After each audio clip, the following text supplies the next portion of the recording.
2024 might be over, but 2025 vintage is right around the corner.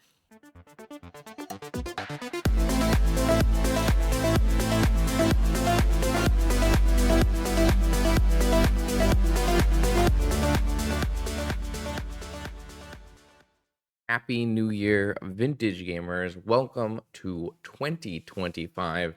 And I am very excited for what's about to come in the new year for vintage Magic the Gathering. I'm going to use this time in this video to talk about all the kind of events that I'm super excited for coming into 2025. I want to talk about the 2024 MTGO Leaderboard Awards. I want to just showcase some brilliant numbers and brilliant play from dedicated pilots on MTGO. I usually like to do that every year, just as a way to give back and celebrate people who are truly invested in the format.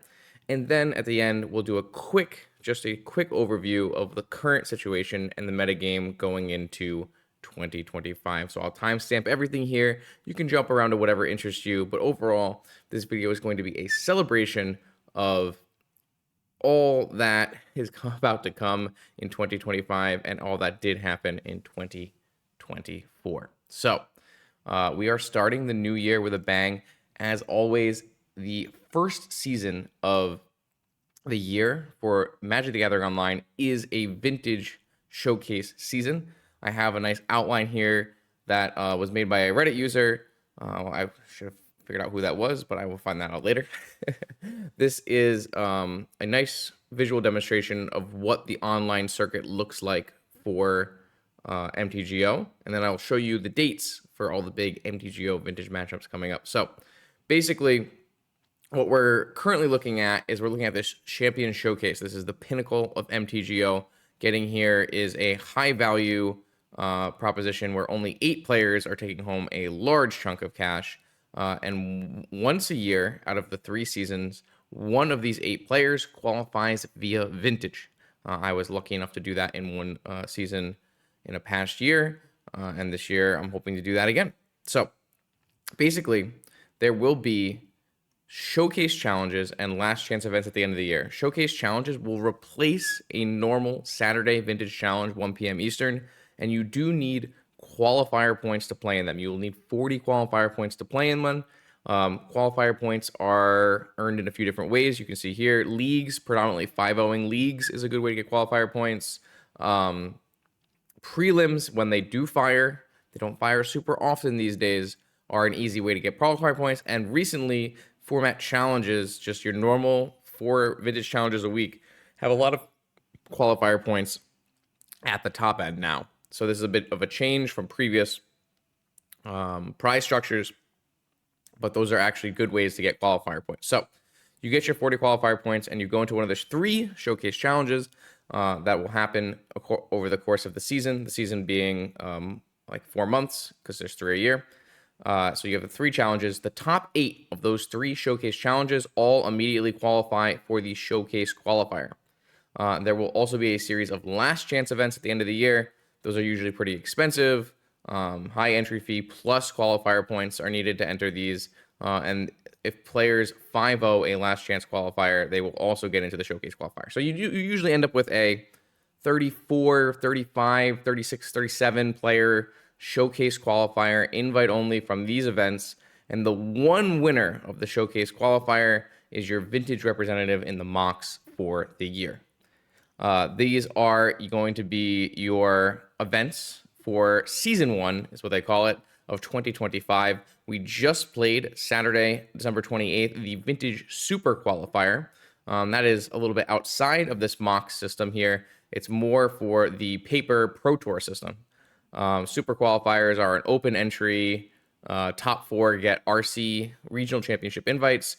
A qualifier is a top 2, and you can only use qualifier points to enter that. There is another Vintage RCQ qualifier in the weekend of February 9th. So put that on the calendars. I, of course, will stream that as long as I am around. And then you have your 3 dates for your showcase challenges here. You have your February 1st, March 8th, and March 29th are the 3 challenges that are replaced with showcase challenges. Top 8ing those gets you into the showcase qualifier, and the date for the showcase qualifier is the first weekend of April. So these are going to be our highlight events for the beginning of the year for my stream, and hopefully for people playing on Magic Online. These 4 events here are ones that you should put on your calendar and definitely try to get the qualifier points to play in the showcase events. That's Magic Online, but what about Paper? Lots of awesome Paper events are already being scheduled for Vintage, and there are a variety of events that you can play in even if you do not have Power. So, first and foremost, Four Seasons. Four Seasons is a tournament series in Italy, in Bologna, and it is one of my favorite tournaments of the year, always. It is very much a community event. You'll hear me really just praise this event over and over again. It's run by Magic players and people who care. This is going to be a large event, and there are multitudes of formats. There's a modern main event, a legacy main event. The vintage main event is coincides with the modern main event. The vintage main event usually like 60 players, full proxy. There's a team trios on Friday, full proxy for all 3 seats, modern, legacy, vintage. It is just great. You're in a community center. There's food, like an actual restaurant attached to the building. There's a bar and bakery. It's got food. It's got coffee. It's got alcohol. It's just great. It's like I can't say this enough.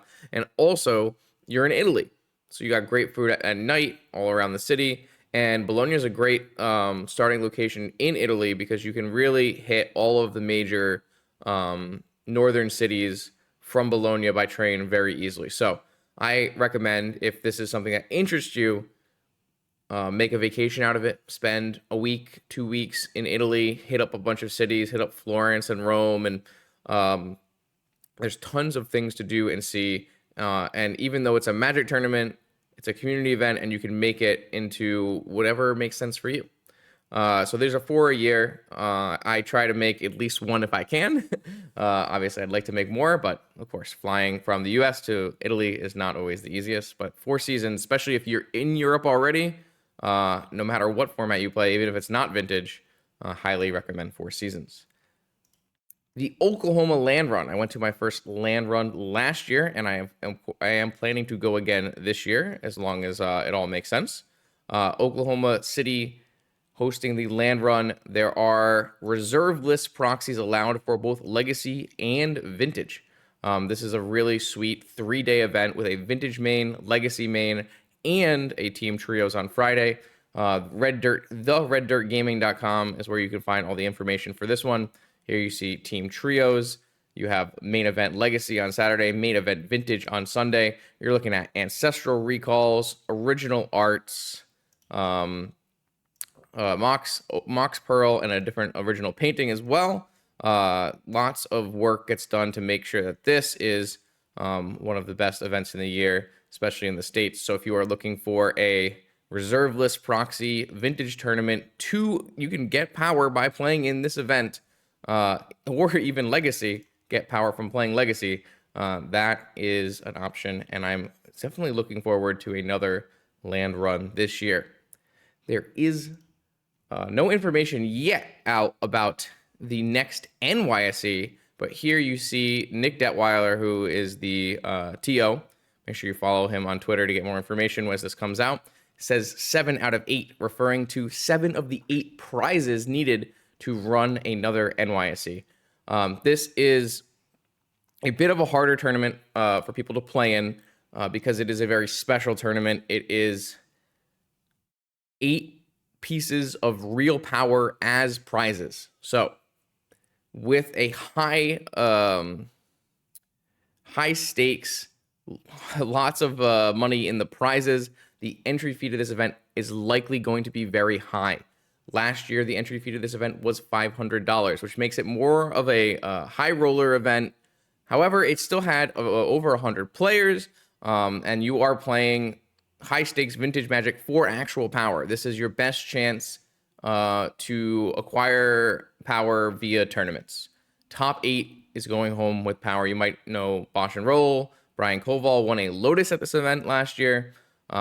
It is a fantastic event. It's always extremely well run. with security. And honestly, I was really impressed by the community because although this was a high stakes, high entry fee event, the atmosphere and how players interacted with each other was still very vintage feeling. It was still very cordial. It was still very fun. And I think that's not something that should be understated. Having a really large prize pool, high entry fee event still be an enjoyable, not super cutthroat experience was a really nice eye-opening experience to me. And I am, of course, looking to play in this event again. This one, obviously, like I'm not going to tell you you have to go play in this. $500 entry fee is not attainable for everyone. But if it is something that you're interested in, there is no better place to win actual real paper power. And this is a proxy event. You can proxy cards and play and win real power. That being said, if you already own your power, Eternal Weekend 2025, obviously we will not have the dates or information for this for quite some time. So I have the 2024 page here. Usually it will be 3 weekends, one in Europe, one in the States, and one in Japan. Usually Pittsburgh in the States, and we'll have to see where it ends up for Europe and Japan this year, as there has been some changing in the past few years. And obviously this year's Eternal Weekend in Europe had some issues. You could read about those over at the Min-Max blog. Tom DeDecker did a very nice job of compiling all of the things that people brought up about this year's Eternal Weekend in Europe. Let's see if I can pull it up real quick. Yeah, here you go. So Tom DeDecker did a really great job of putting together all the information from people about all the things that were insufficient and ways that we can improve Eternal Weekend in Europe moving forward. So we'll have to see where that ends up. For those who don't know, Eternal Weekend is the major marquee vintage event of the year, and it is a non-proxy event because it is contracted through Wizards of the Coast. So these are non-proxy vintage and legacy events where there are high value, low print run cards up for grabs. This year it was Tinker, 32 non-foils to the top 32, 8 foils to the top 8. Crop rotation was the legacy one. The year before was Mental Misstep. So hopefully we'll continue with nice restricted vintage cards, and we'll continue that prize, and hopefully maybe bring back paintings as prizes. That was a historical piece of the prize pool that was not included last year, but obviously there was a lot of public outcry over that change. So we'll see what happens coming into this new year. It is also worth noting that this was probably the largest year for unpowered prizes and unpowered players in vintage events, and they did very well. In Europe and in NA, there was a separate additional prize pool for the top performing unpowered decks, and many players played unpowered decks in both NA and in EU and did very well. An unpowered mono white initiative deck made top 8 in Europe. So they won the Tinker, they won the foil Tinker, the non-foil Tinker, and they won the very large prize pool for the highest placing unpowered deck. So lots to think about coming into Eternal Weekend in 2025. There are some other smaller tournaments that I just like to shout out. Romancing the Stones, that's a Texas tournament series in Austin. That they do a couple different formats, but Vintage is one of their main formats. No information on 2025 events yet, but make sure you're following that, especially if you are in that area of Texas. And then locally to me, this is probably the closest place to me running vintage events. We're going to start getting weekly vintage events going at ELD's Time Vault Games in Massachusetts. I will definitely try to attend some of these. It is still a little bit far for me to do on a Wednesday night after work, but it's worth noting that ELD likes to run his open events. Those are going to be usually larger events, bigger prize pools, once every couple months kind of thing. And so if you got to keep growing a crowd and then get those events to start going with nice frequency. This is basically my open invitation to tell you if you have a local scene that is running consistent events and you want to see more people come, more advertising. I am offering any vintage paper events, especially one shots, but also weekly events. If you make me a graphic, usually twice as long as it is tall, I will put it in my slideshow on the right-hand side here underneath my camera for free. I will not charge anyone anything. I want to grow as many scenes as I can, and this is an easy way for me to let vintage players know that you are having events. So that goes out to the London event series, that anything on the West Coast, just reach out to me, send me an infographic here, definitely where you are, when it's happening, and I will get it into the side banner. Lots of people ask me, how do I play paper vintage? Even if you don't own Power, and the easiest way is to start growing a local scene at your game store. Obviously, talk to your game store owner first, because some game stores are not super on board with proxies. But if you can get your store on board, start by bringing 4 different proxy decks to Friday Night Magic and say, hey, does anyone want to play some matches of vintage? I have decks here. Then grow that into, maybe you start playing actual FNMs. You have people show up, they can have full proxy decks and everyone can play, 4 to 8 player FNMs. You have to start small, and you have to start with these 4 8-player events to start growing into something bigger. So that's my recommendation. And again, like I said, this is an open invitation to vintage TOs who are running open invite events. Send me a banner, and I will put it on the slides. No problem. So that is a vintage events going into 2025. Let's quickly take a step back and look at 2024. I put a post up this morning, my 2024 Vintage MTGO Leaderboard Awards. Basically, I take the data that we have accumulated over the year, and instead of looking at decks, I actually look at the players and see who are the most powerful wizards on MTGO. So here we have the top 25 players by win rate with at least 50 matches of Magic played. Enrichetta, that's Brian Palace, Doomsday Expert, 71% win rate in challenges, showcases, mana traders, RCQs, all of those premier level MTGO events. Followed not too far behind with 5 times as many matches played, Duke 12. That's Lucas, is it DeCow? Something like that. I'm sorry if I butchered that one. Extremely powerful Pro Tour level wizard who definitely graces the vintage MTGO challenges. 67.35% over 245 matches is a extremely impressive win rate. Handsome PPZ, you can find them on Twitter. MTGO Grinder, 66. And then as we go down, we have basically at the 55 minimum, the top 20 or so players are all 60% win rate or higher. When you reduce this to only people who have played 150 matches, you start to see a lot of familiar names. Of course, the Duke 12 and Handsome PPZ, but then you see Discover End, Mogged, McWinsauce, DM, of course, Shere Khan, True Hero, Montolio. So lots of familiar names here. And even in the top 25 for 150 matches played, 55% win rate and higher. So really, you're looking like the best players on the platform playing vintage consistently, 55 to 65% win rates. Something to think about. It was always a surprising thing to think about when we talk about, the best players in the world and how much they're winning. 60% of the time is not actually extremely high. When you think about a different game, like think about chess, if I'm 300 rating points higher than my opponent, I'm going to win 100% of the time or 99% of the time.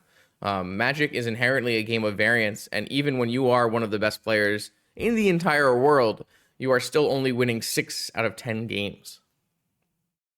And then let's take a quick look at who played the most Vintage in 2024. And to no one's surprise, the Discover N is on top.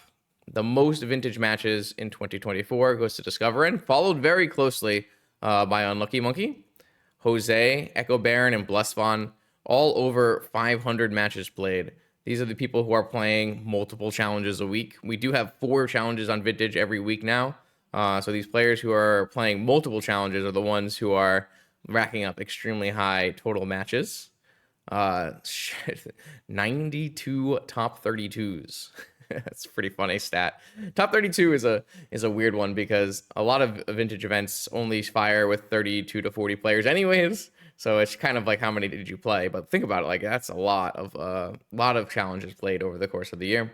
And then just for fun, I have done the top 8 sorting by top 8. Discover N with the most matches played and the most top 32s also has the most top 8s with 35.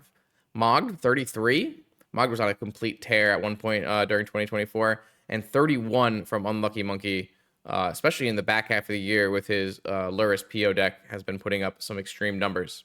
Worth noting that this is not the most complete data set.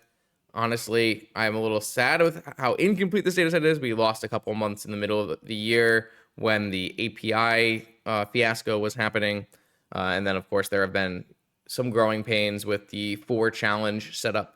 I'm happy to say we are at a very good point now in data collection where we are consistently getting all the challenges every week and all the data from all the challenges. So shout out to QEQE, who has been helping me with setting up more automation tools so that it's not all super manual. That way we can reduce the amount of burden on myself, him, and the other data collectors. So shout out to him for sure. He's probably the #1 person holding up this kind of data behind the scenes that people don't really know about. So definitely thank him if you see him in the Vintage Discord.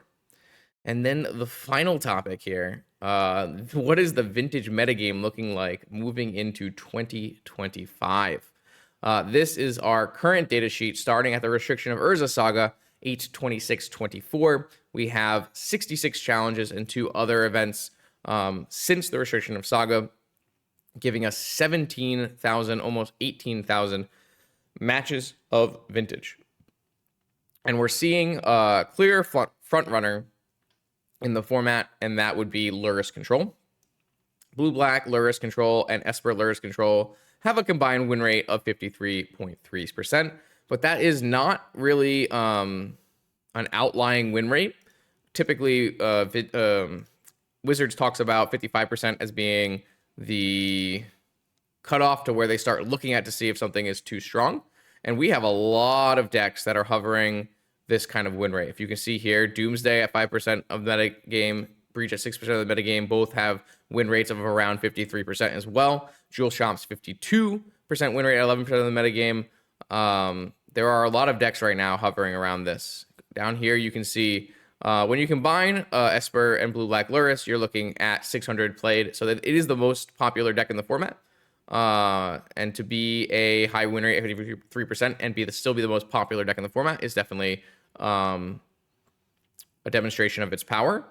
It is the deck to beat, but there are a large amount of people playing Initiative, which has a pretty reasonable 51% win rate. Still a lot of people playing Dredge, even though it has been performing super well. And then when you look down here, you can still have Jewel Chomps as the 4th most played deck.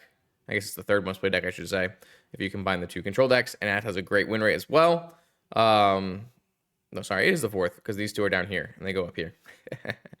Oath has basically fallen out of the metagame.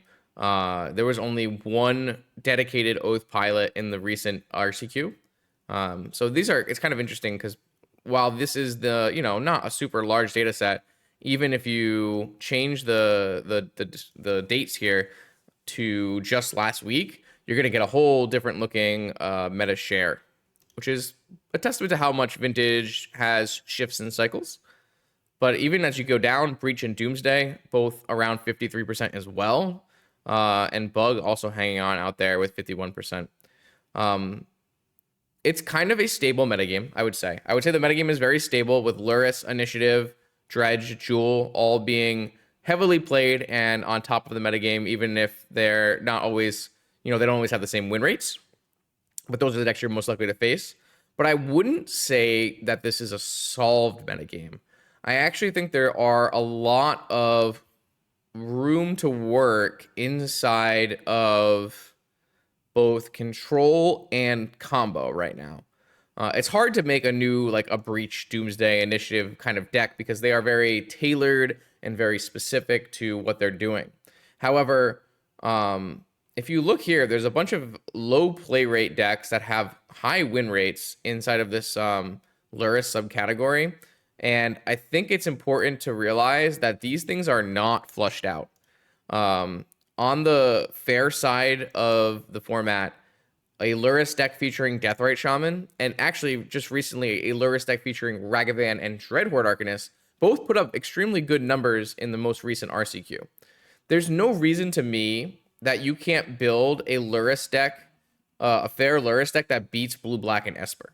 I would think that a Dreadhorde Arcanist, red-based Lurrus control deck would be very good into the Psychic Frog decks that are currently dominating the format at the top of the metagame. Pyroblast is extremely potent spell into both the combo aspects of the format and into Psychic Frog. That being said, who knows where it ends up? But I think there's a lot of room to build control decks inside of this Lurrus sub-archetype here that is not currently being explored. That it also goes for the different combo decks inside of the Lurrus sub-archetype. Recently, I've been moving away from the Lurrus Vault Key with the Oswald into more of the Lurrus PO deck, featuring Fourth Air Lingas as kind of a pseudo storm spell. And I've been pretty impressed by what that deck is trying to do. And that by no means is the only way to build various combo inside of Lurrus. Lurrus Breach is a deck that has seen very little play, but I think has huge ramifications for the format if it ever gets ironed out in a way that makes it very consistent and deals with graveyard hate. I think there's a lot of possibilities to be discovered inside of the control and combo aspects of the format that are not there yet. So I know some people have been lamenting, maybe that this format looks very similar to past formats, especially even after the restriction of Urza Saga. But I would say there's still a lot of room to grow, and I would definitely encourage deck builders to continue looking at various decks.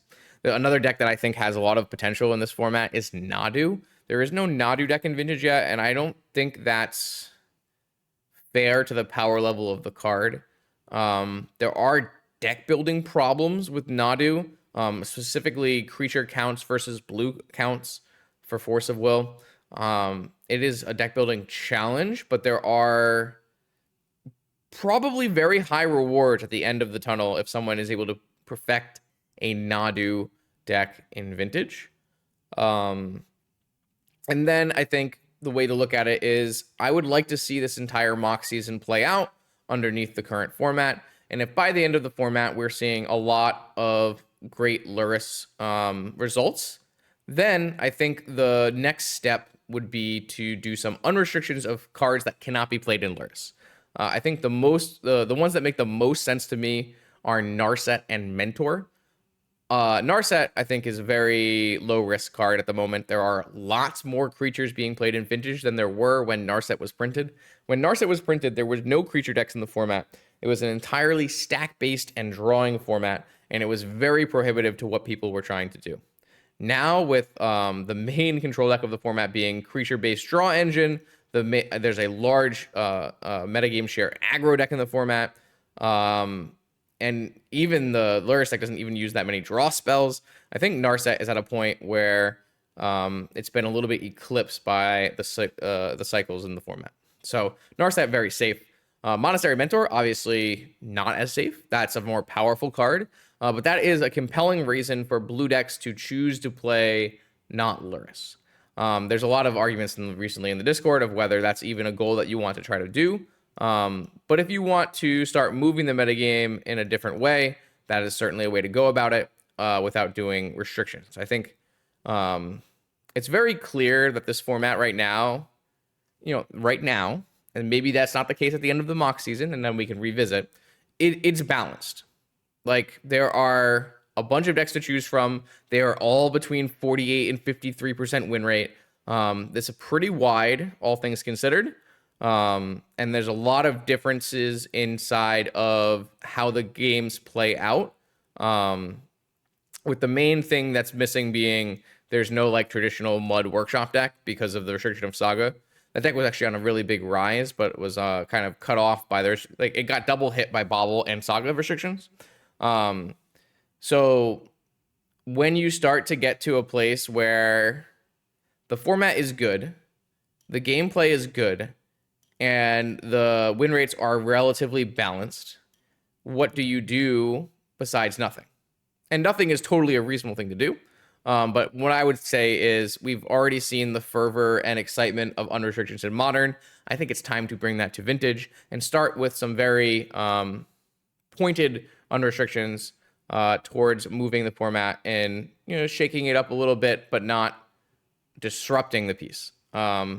If that means something like Thorn of Amethyst comes out of Sphere off the restricted list, so that Sphere shops can maybe try playing for Thorn, I think that's totally a reasonable thing. I would say that probably doesn't do enough, but we'll have to see. Either way, I don't regret bringing it up, but I do hate the topic. I like to play Magic within the confines of what is present here, and I think that this format is not close to solved yet, and there's a lot of room, especially for deck builders, to change the dynamic of what is going to be occurring inside of Vintage in 2025. Feel free to disagree with me. Let me know in the comments. But overall, I'm very excited about the current state of the format. I'm very happy with how 2024 went, and I'm excited to see what will happen in 2025. As for me and the channel, I'm expecting at the moment to try to keep a steady schedule with what I'm doing right now. This seems to work out fairly well for me while giving me enough breathing room to say my life is not fully dedicated to Magic the Gathering. So I'm expecting to continue to do 3 videos a week, Monday, Wednesday, Friday, at least 2 streams a week on Wednesday night and Saturday. And of course, that will vary depending on what kind of tournaments are being played. Magic is definitely on the up and up around the world. We are starting to return to things like Grand Prix. They're not called Grand Prix, but they're Grand Prix. And there's also going to be a regional championship near me over in Connecticut. So there's some opportunities for me to branch out again from Vintage. And I probably will take some of those. I don't know if they'll always make videos on the channel, but we'll see how that goes and keep flexible moving into 2025. If there's anything you want me to make, let me know in the comments. Join the Discord and join the conversation over there. I'm always interested to hear what people want to see especially in terms of like analytical videos and like overarching videos of ideas. I know people are really interested in something like 10 most common small mistakes that new vintage players make. That's something that's on my radar as a video to make. If I find topics that would fit into the idea of a Voice of Vintage video, I'd love to still make those, but I'm only going to make those when it makes enough sense. So that's all from me. I hope everybody has a happy and safe 2025. I'll see you next time.